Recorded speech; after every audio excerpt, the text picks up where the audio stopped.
Hello everyone, जैसे कि आप सबको पता है केवीएस पीजीटी और टीजीटी की पोस्ट आउट हो चुकी है और अभी फॉर्म फिलिंग चल रही है। और एक बार फॉर्म फिलिंग अगर कंप्लीट होगी तो उसके बाद बहुत जल्दी एग्जाम कंडक्ट किया जाएगा। तो बहुत सारे स्टूडेंट्स इस चीज़ को लेके कंसर्न है कि उनका एग्जाम के लिए जो प्रिपरेशन स्ट्रैटेजी है वो क्या रहना चाहिए, उन्हें क्या पढ़ना है, कितना पढ़ना है, कहाँ से स्टार्ट करना है और कहाँ पे एंड करना है, प्लस कौन सी बुक्स उन्हें रेफर करनी चाहिए for this KVS PGT exam. Okay, so in this video particularly I'll be telling you the preparation strategy for the physical chemistry part and also the books you can refer for the physical chemistry part. Okay, I'm the physical chemistry faculty member here, so I'll be guiding you about the physical chemistry part. बाकी organic, inorganic और बाकी जो भी आपके subjects है, be it biology, chemistry, physics, mathematics, इन सब के बारे में आपको जो वीडियोस है वो चैनल पे मिल जाएंगी, आप चैनल पे चेक कर सकते हो। Okay, so let's come to the topic. हमारे पास जो अगर केवीएस पीजीटी की बात करें तो सबसे पहले let us talk about the preparation strategy.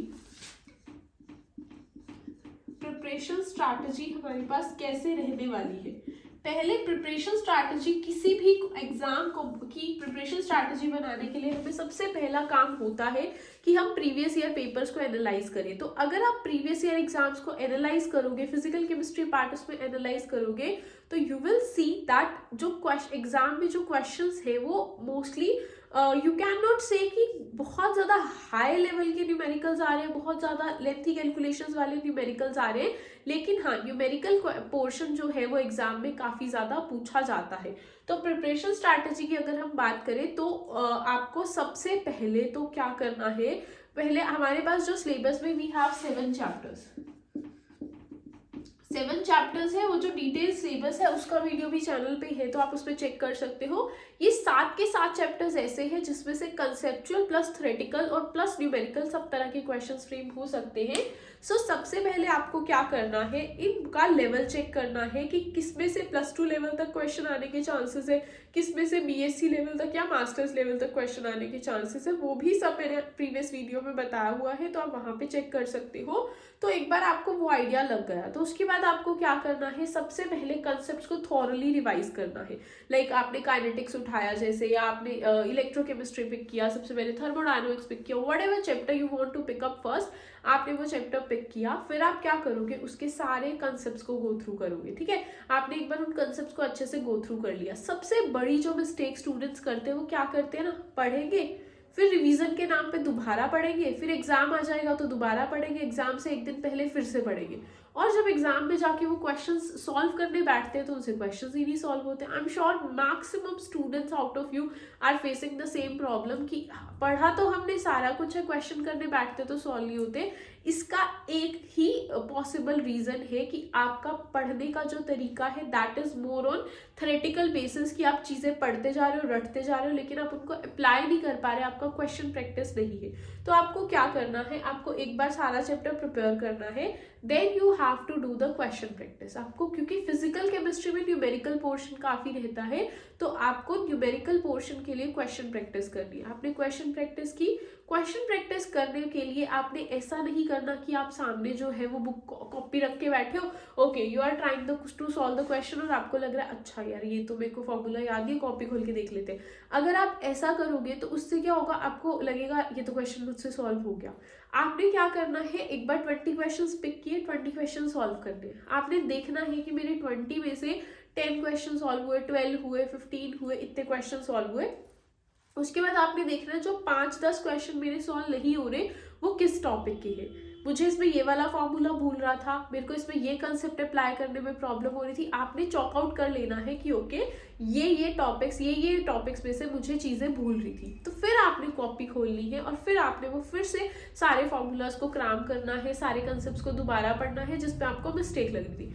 फिर आपने उस पर्टिकुलर कंसेप्ट के क्वेश्चंस को दोबारा से ट्राई करना है और तब तक करते रहना है जब तक आपकी उस पर्टिकुलर टॉपिक पे एक्यूरेसी ना आ जाए। ठीक है, सो कभी भी आप किसी भी कॉम्पिटिटिव, देखो one thing that you have to make this clear in your mind is कि आपका जो +1 +2 में स्टूडेंट्स एग्जाम देते हैं, लाइक हम बोर्ड के एग्जाम्स देते हैं, ग्रेजुएशन मास्टर्स के एग्जाम देते हैं, वो एग्जाम्स और इन कॉम्पिटिटिव एग्जाम्स में बहुत ज़्यादा फर्क होता है। आपको वहाँ पे स्टेप के मार्क्स मिलते हैं, ओके, एक स्टेप लिख दिया हाफ वर्क्स, अगला स्टेप लिख दिया हाफ वर्क्स, कर कर आके आपके अच्छे खासे मार्क्स बन जाते।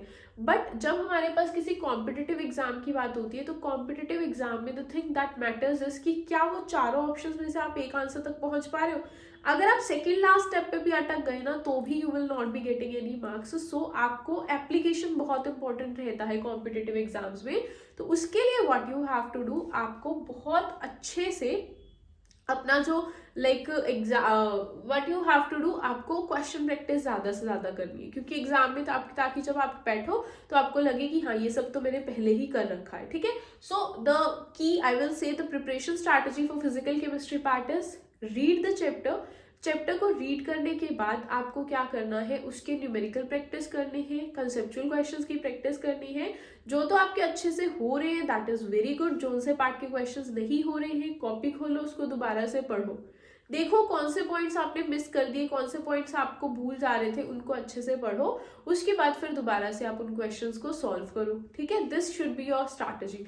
उसके बाद आपको क्या करना है, there is one thing more, you can do passive reading, like you can do active reading. Active reading का मतलब क्या होता है कि आपको, हमें कभी कभी लगता है कि हमें ये चैप्टर प्रिपेयर्ड है, आपको अगर लगता है कि ये चैप्टर आपको प्रिपेयर्ड है, just close your notebook, keep it on one side और फिर आप पूरा चैप्टर रिवाइज करके देखो।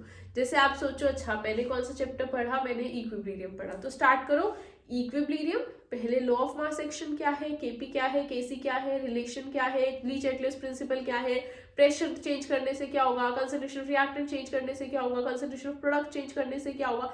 All this you have to do without your notebook. अगर आप बिना कॉपी खोले फर्स्ट से लास्ट पेज पे पहुंच गए बिना अटके, तब आप बोल सकते हो कि आपका chapter prepared. Okay, so these are some strategies जो हम अपने स्टूडेंट्स पे अप्लाई करते हैं जब हम उनको किसी भी कॉम्पिटिटिव एग्जाम्स के लिए प्रिपेयर कराते हैं। तो we have a lot of experience to prepare the students for the competitive exams, और उसमें हमने अलग अलग ट्रिक्स अप्लाई करके देखी है, और सबसे ज्यादा बड़ी ट्रिक्स यही काम आती है। सबसे बड़ा प्रॉब्लम जो स्टूडेंट को फेस करने को मिलता है, उनको लगता है हमारा चैप्टर प्रिपेयर है, वो जस्ट एक डिलेमा ही होता है, एक्चुअली में वो चैप्टर प्रिपेयर नहीं होता है।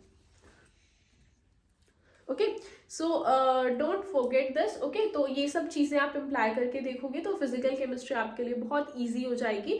आप कोई भी question with in minute with in second solve कर सकते हो। Okay, so next talking about the books that you should refer for the exam.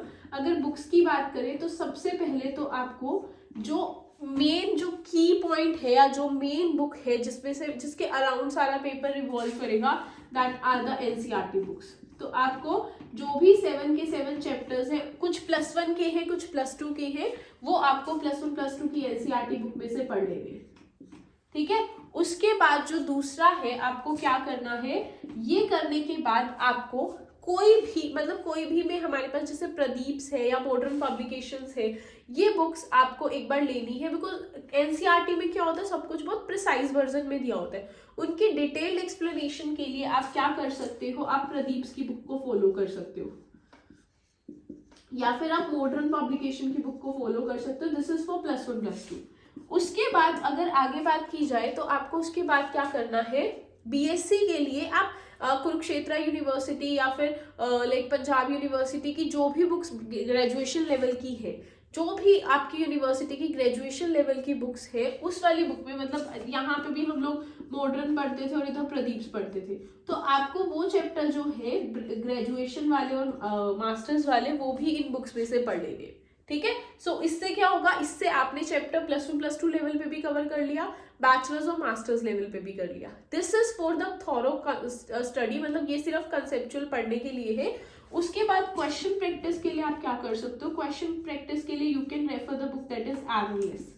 आप एररलेस की बुक रेफर कर सकते हो। ये बुक वैसे जो है हमारे पास IIT JEE नीट एग्जाम की है, ठीक है, लेकिन इसमें क्या होता है कि इसमें जो क्वेश्चंस है, अब ऑब्वियसली देखो KVS की बुक्स एज सच मार्केट में अगर होंगी भी ना, आई कैन अश्योर यू कि वो बुक्स में जो कंटेंट होगा वो रेलेवेंट नहीं होता है। वो मतलब ये वाली बुक है जो इसमें आपको बहुत अच्छा कंटेंट मिलेगा। अगर आपने इसके क्वेश्चंस प्रैक्टिस कर लिए तो आप KVS एग्जाम में each and every question you will be able to solve, ठीक है। क्योंकि ऐसा नहीं है ना कि हमारा एग्जाम का लेवल ये है तो हम इसी लेवल की प्रिपरेशन करके जाएं। अगर हमारे एग्जाम का लेवल इतना है तो हमें उससे 10, 20, 30% हायर ही प्रिपेयर करके जाना होता है, ताकि हम एग्जाम में, अगर इस बार एग्जामिनर का मूड हुआ थोड़ा एग्जाम टफ सेट करने का, तो भी आप उसके लिए प्रिपेयर रहो। तो एरनलेस की बुक में से आप प्रिपेयर कर सकते हो। एक बार अगर आपने इस बुक में से, थोड़ा सा लेवल अप रहेगा इसका, लेकिन अगर आपने एक बार इस बुक में से क्वेश्चंस प्रैक्टिस कर लिए तो फिर आपको कोई भी प्रॉब्लम नहीं आएगी। आप बहुत इजीली एग्जाम में हर क्वेश्चन सॉल्व कर सकते हो। Okay, so that's about the preparation strategy, what tricks you should use in the two prepare while preparing for the exam. ये सब तो उनकी बात है। उसके बाद अगर हम आगे बात करें तो जो सिलेबस है या जो भी कंटेंट है उसके लिए हमारे बैचेस चल रहे हैं, तो आप वो ज्वाइन कर सकते हो, बिकॉज उसमें आपको ये सब कुछ फिर खुद से करने की ज़रूरत नहीं होगी। हम जो क्लास में करवाएंगे उसी में से सारा कंटेंट कवर हो जाता है। आपको कोई अलग से उसमें से कुछ पढ़ने की ज़रूरत नहीं पड़ेगी। This is for the students who are doing self study. Otherwise if you get enrolled in our courses, तो ये सब कंटेंट जितना भी है वो हम क्लब करके सारा आपको प्रोवाइड कर देंगे। Okay, so that's all for this video. Thank you for watching.